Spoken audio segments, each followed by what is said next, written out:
자, 우리 함께 보는 말씀 사무엘 11장 스토리가 이어지기 때문에 좀 중간에 끊어서 읽을까 하다가 다 한번 읽어보자. 그래서 1절부터 27절까지를 본문으로 잡았어요. 자, 1절부터 해서 우리 같이 한번 읽어보도록 하겠습니다. 시작. 그 해가 돌아와 왕들이 출전할 때가 되매 다윗이 요압과 그에게 있는 그의 부하들과 온 이스라엘 군대를 보내니 그들이 암몬 자손을 멸하고 라빠를 에워쌌고 다윗은 예루살렘에 그대로 있더라.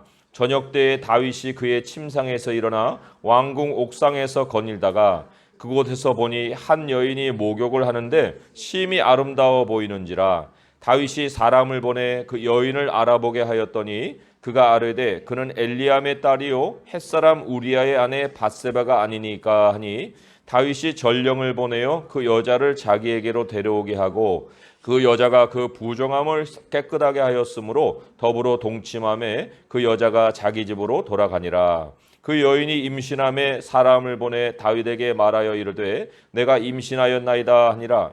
다윗이 요압에게 기별하여 햇사람 우리아를 내게 보내라 하매 요압이 우리아를 다윗에게로 보내니 우리아가 다윗에게 이르매 다윗이 요압의 안부와 군사의 안부와 싸움이 어떠했는지를 묻고 그가 또 우리아에게 이르되 내 집으로 내려가서 발을 씻으라 하니 우리아가 왕궁에서 나가매 왕의 음식물이 뒤따라가니라. 그러나 우리아는 집으로 내려가지 아니하고 왕궁 문에서 그의 주의 모든 부하들과 더불어 잔지라. 어떤 사람이 다윗에게 아뢰되 우리아가 그의 집으로 내려가지 아니하였나이다. 다윗이 우리아에게 이르되 내가 길 갔다가 돌아온 것이 아니냐 어찌하여 내 집으로 내려가지 아니하였느냐 하니 우리아가 다윗에게 아뢰되 언약궤와 이스라엘과 유다가 야영 중에 있고 내 주 요압과 내 왕의 부하들이 바깥 들에 진치고 있거늘 내가 어찌 내 집으로 가서 먹고 마시고 내 처와 같이 자리이까. 내가 이 일을 행하지 아니하기로 왕의 살아계심과 왕의 혼의 살아계심을 두고 맹세하나이다 하니라. 다윗이 우리아에게 이르되 오늘도 여기 있으라. 내일은 내가 너를 보내리라. 우리아가 그날에 예루살렘에 머무니라.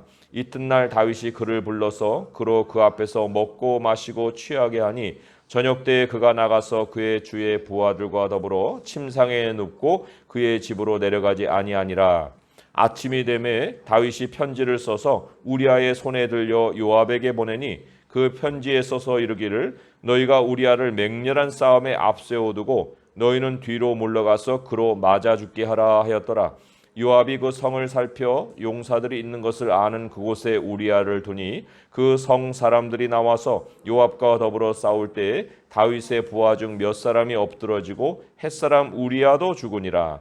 요압이 사람을 보내 그 전쟁의 모든 일을 다윗에게 보고할세 그 전령에게 명령하여 이르되 전쟁의 모든 일을 네가 왕께 보고하기를 마친 후에 혹시 왕이 노하여 네게 말씀하기를 너희가 어찌하여 성에 그처럼 가까이 가서 싸웠느냐 그들이 성 위에서 쏠 줄을 알지 못하였느냐 여룻베셋의 아들 아비멜렉을 쳐 죽인 자가 누구냐 여인 하나가 성에서 맷돌 윗짝을 그 위에 던짐에 그가 데베스에서 죽지 아니하였느냐 어찌하여 성에 가까이 갔더냐 하시거든 네가 말하기를 왕의 종 햇사람 우리아도 죽었나이다 하라.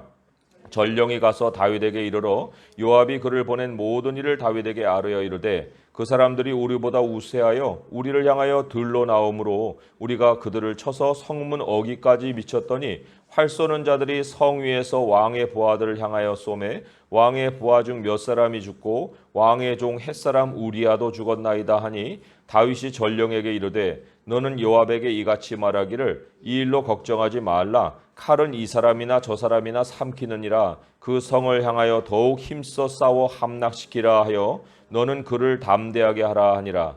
우리아의 아내는 그 남편 우리아가 죽었음을 듣고 그의 남편을 위하여 소리내어 우니라. 그 장례를 마침에 다윗이 사람을 보내 그를 왕궁으로 데려오니 그가 그의 아내가 되어 그에게 아들을 낳으니라. 다윗이 행한 그 일이 여호와 보시기에 악하였더라. 아멘. 우리아가 꿈에도 생각하지 않았을 일. 그거는 자기가 다윗 손에 죽을 것이라는 거예요. 우리아가 악인이었다면은 이제 스스로 평소에 방어 태세를 갖추고서 살았을 거예요. 그런데 이 우리아는 의인의 무리에 속한 사람이에요. 아주 모범적인 의인으로 살았던 인물입니다. 그러한 의인인데 다윗은 모범적인 의인 정도가 아니라 아주 의인의 대표적인 인물이라 할 수 있는데 그 다윗에게 제거를 당한다? 죽임을 당한다? 이거는 상상할 수 없는 일이고 상상조차도 할 수 없는 일이에요. 그런데 그런 일이 벌어졌습니다. 자, 그렇다면 아니 모든 사람은 어떤 경우까지 대비를 하고 살아야 할까? 아니 같은 의인에게서도 배신을 당할 수 있다는 이 경우가 생긴다면 그러한 경우까지 그런 늘 염두에 두고서 살아야 하는가? 얼마나 피곤한 삶이겠어요? 그렇다고 하면은 하나님이 아무리 사랑에 대한 말씀을 우리에게 주신다 해도 우리는 그거를 반쯤밖에는 실천을 못해요. 이런 말씀도 있잖아요. 무엇보다도 뜨겁게 서로 사랑할지니 사랑은 허다한 죄를 덮느니라. 그렇지만 뜨겁게 사랑하지만 한켠은 서로를 경계하면서 사랑을 해야 되는 거예요. 경계하면서. 그런데 우리가 참 다시 돌이켜 생각해 봐야 될 것은 남이 돌변할 수 있는 가능성을 따지기 전에 저 사람이 나를 해하냐? 해하지 않느냐? 이런 거를 따지기 전에 내가 한순간에 돌변해서 악을 행할 수 있는 존재라는 거. 내 스스로를 경계를 먼저 해야 되는 거예요. 이걸 먼저 염두에 두고 살아야 된다는 겁니다. 범죄 사건이 남에 의해서가 아니라 나로 인해서 일어날 수 있다. 이 사실을 우리가 경계를 해야 한다는 것입니다. 우리 방금 베드로전서 뜨겁게 사랑하라는 말씀을 인용했잖아요. 이 말씀이 4장 8절의 말씀인데 베드로전서 1장 22절에도 나와요. 근데 베드로전서 1장 21절을 찬찬히 한번 제가 읽어드릴 때 뭐가 먼저 쓰여 있는가 하는 걸 생각을 해보시기 바랍니다. 너희가 진리를 순종함으로 너희 영혼을 깨끗하게 하여 거짓이 없이 형제를 사랑하기에 이르렀으니 마음으로 뜨겁게 서로 사랑하라. 왜 뜨겁게 사랑하는 것이 안 될까? 그 이유는 남 때문이 아니라는 거예요. 내 자신이 진리를 순종함으로 영혼을 깨끗하게 하지 않기 때문에 거짓이 섞여서 사랑을 한다는 겁니다. 그런데 너희가 진리를 순종함으로 너희 영혼을 깨끗하게 하여 거짓이 없이 형제를 사랑하게 이르렀다. 그러니까 뜨겁게 사랑하라. 이렇게 말씀을 하고 있지 않습니까? 그러면 거짓이 생기고 거짓으로 어떤 사람도 순전하게 뜨겁게 사랑을 한다? 사실 이게 불가능한 거예요. 거짓이 있으면 뜨겁게 사랑하는 것도 불가능하고 어떤 것에서 헌신도 온전한 헌신도 불가능하다 그런 얘기입니다. 그러면 다윗이 어쩌다가 이런 악을 행하게 됐을까? 우리는 이제 그 근본부터 따져볼 필요가 있습니다. 다윗이 지금 이제 왕이 됐어요. 왕이 된 다음에 자기가 내가 몇 년을 통치하게 될까? 이런 걸 누가 알겠습니까? 20년을 할 수도 있고 40년을 할 수도 있고 더 이상 할 수도 있겠죠. 하지만 어쨌든 그가 왕으로 있었던 기간은 40년이었어요. 하나님이 40년을 그에게 허락을 하셨습니다. 그런데 이 사건이 언제 일어났느냐? 이 사건은 절반을 지나던 그 시점에서 일어난 거예요. 이 사건으로 인해서 그 후반 20년 통치, 그 20년 통치는 계속 내리막길이었습니다. 자녀들도 서로 강간을 한 사건이 일어났습니다. 또 아들 압살롬이 형제를 죽입니다. 그리고 그 압살롬이 자기 아버지 다윗을 반역합니다. 다윗에게 반역을 해요. 그래서 다윗을 왕에서 쫓아냅니다. 압살롬이 다윗의 아내들하고 백주에 동침을 합니다. 그리고 다윗이 도망을 가야 됩니다. 사울의 친족 시므이가 나와서 막 저주를 퍼붓습니다. 근데 한마디도 말을 못해요. 그런 엄청난 모멸과 멸시를 당해야 하는 일이 다윗에게 벌어졌어요. 압살롬의 이제 반역이 마무리가 된 이후에 얼마 있다가 이제 솔로몬에게 왕위를 넘겨주고 다윗은 죽어요. 그게 다윗의 말로예요. 결국 이 밧세바와 간음한 사건이 다윗 인생의 이 절정기에 찾아왔고 이후에 그에게는 이전과 같은 삶이 절대로 돌아오지 않았다. 우리가 사실 인생의 절정을 향해 달려가고 있다고 다들 생각을 하고 살고 있겠죠. 우리는 절정에 도달하고 싶은 마음이 있습니다. 그런데 우리가 항상 주의해야 될 것은요, 하나님 보시기에 악을 행하는 그 순간이 인생의 내리막길의 시작이라는 거예요. 인생의 절정은 거기까지였다는 겁니다. 그 이후로는 절정이 오질 않는다는 거예요. 하나님 보시기에 악을 행한 그 순간. 그래서 누구든지 인생의 눈을 감을 때까지 절정을 누리고 싶다면 예수님이 하신 이 말씀을 항상 기억하고 살아야 해요. 누가복음 14장 11절의 말씀인데, 무릇 자기를 높이는 자는 낮아지고 자기를 낮추는 자는 높아지리라. 다윗이 악을 행한 근원에도 이 말씀을 잊어버린 데에서 있는 거예요. 누구든지 자기를 높이는 자는 낮아지고 자기를 낮추는 자는 높아지리라. 끊임없이 자기를 낮추면 인생 끝날까지 인생의 절정에 도달한다. 이런 약속의 말씀이라는 겁니다. 오늘 1절을 보세요. 1절을 보시면 거기에 어떤 때로 이 시기를 소개하고 있느냐. 그 해가 돌아와 왕들이 출전할 때가 되매. 왕들이 출전할 때가 되었다고 얘기하고 있어요. 그런데 다윗은 지금 전쟁에 안 나가요. 그리고는 요압에게 싸움을 위임합니다. 요압이 부하들을 끌고 이스라엘 온 군대를 끌고 전쟁터에 나갑니다. 그리고 다윗은 예루살렘에 그대로 있었다. 왕 자리는 유지를 하고 그 왕이라는 지위는 유지를 하고 임무는 남에게 맡기는 거예요. 분명히 왕들이 출전할 때가 되었다고 했거든요. 그러니까 적진에서는 왕들이 나왔어요. 근데 여기서는 이쪽 다윗 편에서는 요압 장군, 그의 부하들, 이스라엘 백성들이 왜 나갔을까요? 왜 그랬을까요? 다윗이 지금 생각에 이거 전쟁 거의 끝난 거야. 내가 나갈 이유가 있겠어? 하나님의 언약궤가 전쟁터에 있어요, 아직. 하나님은 나가겠어요. 근데 자기가 뭐라고? 왜 예루살렘에 이렇게 머물러 있는가? 직위를 가지고 있으면서 임무를 행하지 않는 거. 이게 바로 자기를 높이는 행위입니다.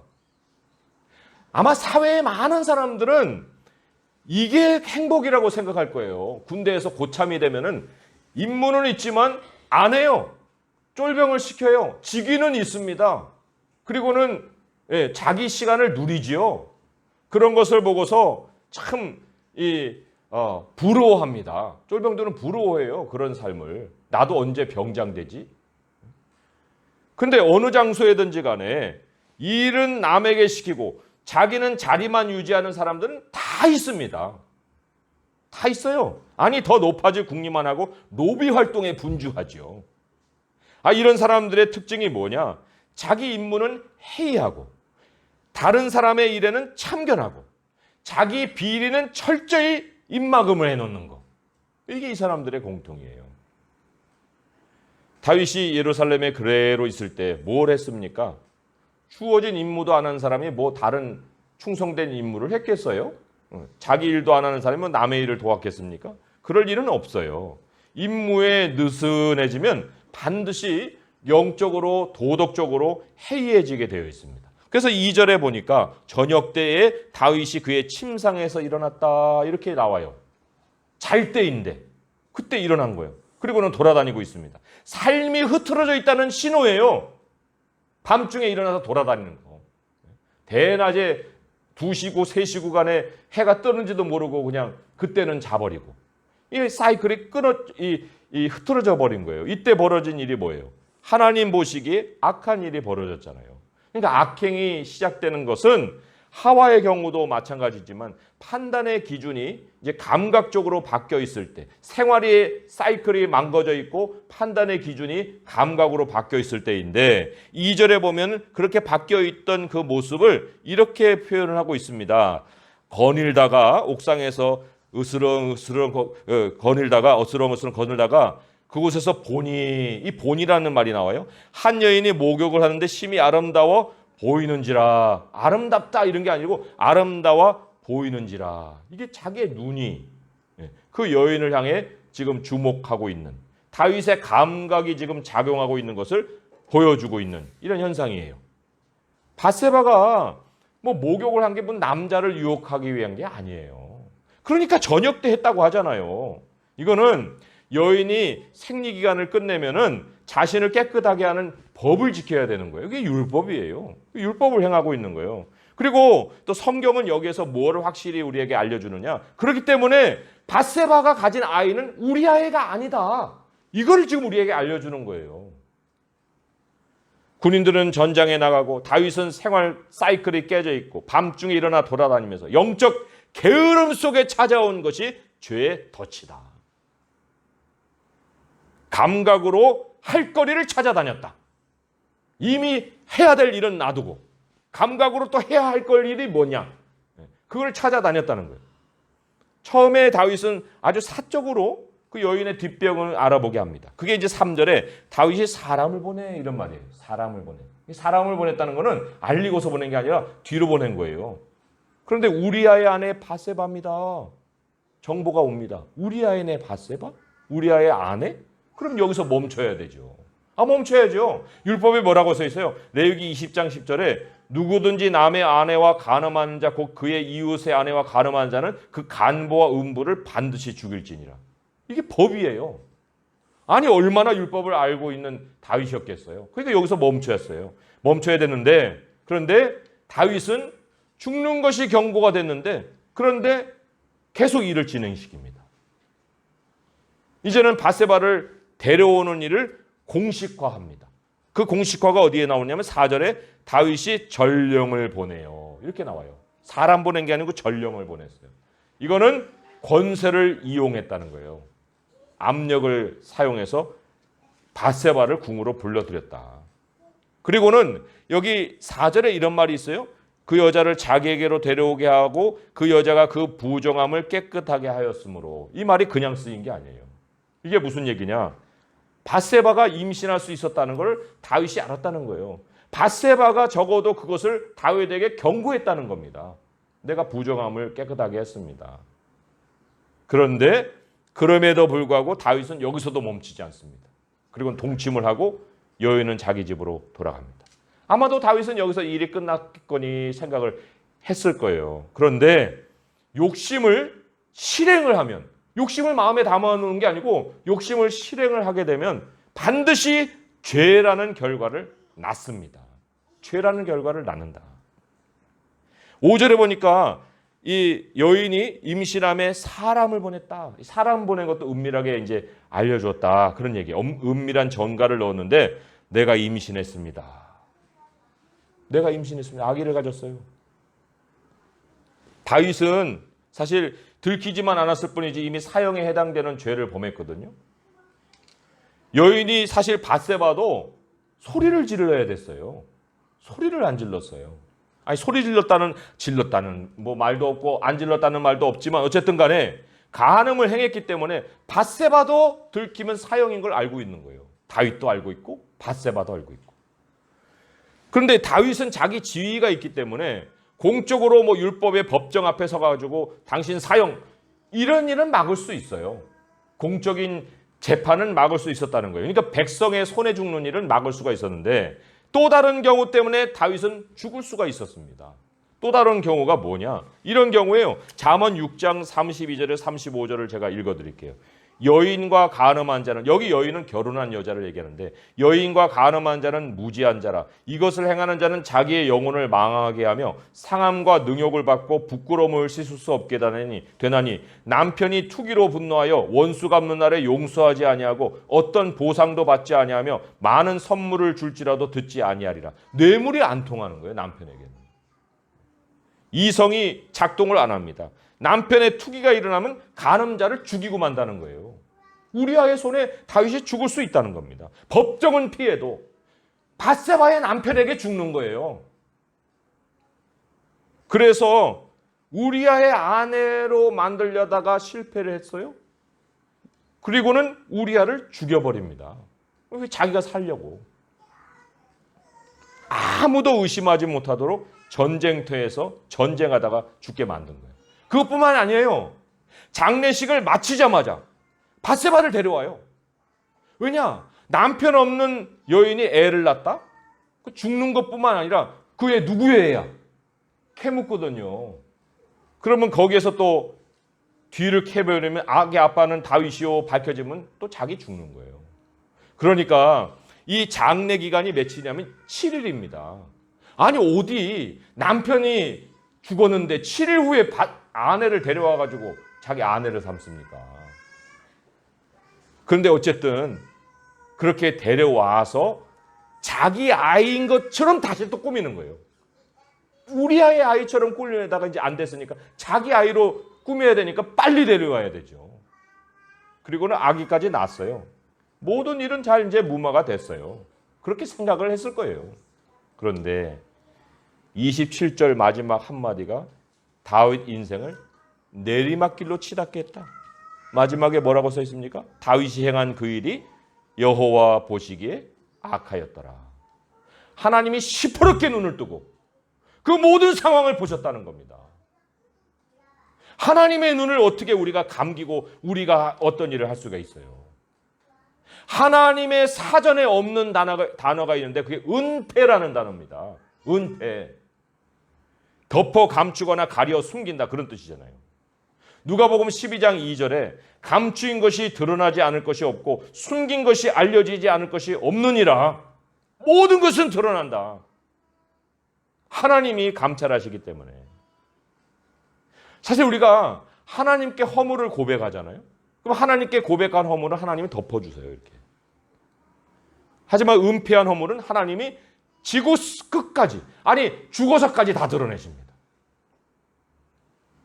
고백한 허물이라도 죄가 거기서 멈춰지게 해주신다는 거죠. 고백한 허물은 죄가 거기서 멈추게 해준다. 그런 의미지 죄가 벌려놓은 일까지도 감쪽까지 결과가 없어진다 그런 얘기가 아니에요. 죄는 고통의 자국을 남기고 사라지게 돼 있습니다. 그것도 용서받은 죄에 한해서 그런다는 거예요. 하물며 은폐한 죄가 고통 위에 또 다른 고통을 낳고 그 인생이 고통을 죽을 때까지 해결이 안 되는 그 고통을 안고 살게 되는 거예요. 우리는 하나님께 통과될 일을 해야 합니다. 하나님께 통과될 일. 한 발 더 나가서 하나님이 기뻐하시는 일을 해야 되는 거예요. 사람의 행위가 여호와를 기쁘시게 하면 그 사람의 원수라도 그와 더불어 화목하게 하시느니라. 하나님을 기쁘시게 하면 내가 상황 해결할 이유도 없어요. 하나님이 다 화목하게 해주신다는 거예요. 그러나 내가 하나님을 기쁘시게 하는 일을 안 하기 때문에 매번 상황은 더 악화 일로로 치달을 수가 있다는 것입니다. 우리가 하나님을 기쁘시게 하려면 뭐를 먼저 알아야 돼요? 나의 임무가 뭐냐를 알아야 되는 거예요. 그리고 임무를 수행하는 자리에서 우리 스스로를 낮춰야 됩니다. 내가 그 임무를 통해서 절정에 이르려는 그런 욕망을 버려야 되는 거예요. 나를 낮춘다는 것은 남들의 유익을 위해 충성을 해야 된다. 그런 얘기입니다. 반대로 세상은 아무 제약도 받고 싶지 않고 내가 하고 싶은 그대로 즐거워하는 일을 그렇게 하고 싶어하는 그 삶을 끊임없이 추구를 해 나갈 거예요. 그러니까 그러기 위해서 돈도 벌고 그러기 위해서 자리도 높여가지 않겠어요. 그런데 사람이 자기가 보는 대로 움직이는 곳에서는 반드시 죄의 덫이 있습니다. 그리고는 고통스러운 결과가 따라오게 돼 있어요. 누가 스스로 의인이고 누가 스스로 죄의 미혹에서 나는 제외되었어? 라고 말할 수 있겠습니까? 다른 사람이 내게 해가 될 것을 경계하기 전에 저 사람 좀 위험해 보여. 저 사람하고 어울리면 안 돼. 저 사람하고 같이 살면 좀 이상한 일을 당하겠어.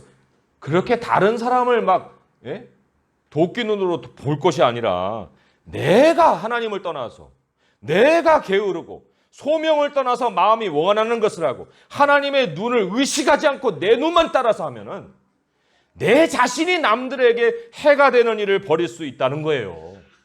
그걸 우리가 명심해야 됩니다. 누가 누구에게 허물을 덮어 씌울 거예요. 우리가 그러나 정말 하나님이 기뻐하신 일이 뭘까? 뭐 작은 일이지만 그걸 생각하고 그걸 분별해내고 그 작은 거 하나라도 그 일을 하는 그 자리에서 충성을 하면은요, 하나님이 그 일만 해가실 뿐만 아니라 내가 생각지도 못하고 상상하지도 못한 놀라운 일들을 일으키셔서 정말 상상 못한 은혜 가운데 평생을 살게 하시는 거예요. 작은 일에 충성한 자에게 큰 일을 맡기신 게 하나님의 진리의 그 법칙이지 않습니까? 우리 스스로는 나 자신을 절대로 자신할 수가 없습니다. 자신해서도 안 됩니다. 내가 옳은 사람이고 다른 사람은 그런 사람이라고 절대 그런 공식을 만들고 살아서는 안 됩니다. 늘 하나님 앞에서 하나님의 말씀으로 나를 비추어서 멈춰야 될 것에서는 멈추고 행해야 될 것에는 열심을 내야 되는 거예요. 하나님의 말씀만이 우리에게 멈출 것과 행할 것을 가르쳐 주시는 것입니다. 내 감각이 아니고 하나님의 뜻을 따라서 늘 겸손하게 자기 자신을 낮출 때 하나님이 인생 끝날까지 높여주시는, 인생 끝날이 절정을 맞이하고 우리가 하나님께 영광스러운 부르심을 받는 그 결말을 맞게 되는 거예요. 우리 성도 여러분, 오늘 이 다윗이 범한 이 범죄가 다른 데에서 온 것이 아니라 하나님의 눈을 의식하지 않고 행했을 때 왔다는 것을 깨달으시고, 우리 모든 매사에 하나님의 눈 보시는 그 앞에서 하나님이 정직하게 여기시는 것을 거리낌 없는, 마음에 하나라도 거리낌 없는 그러한 태도로 살아가는 성도 될 수 있기를 주님의 이름으로 축원드립니다.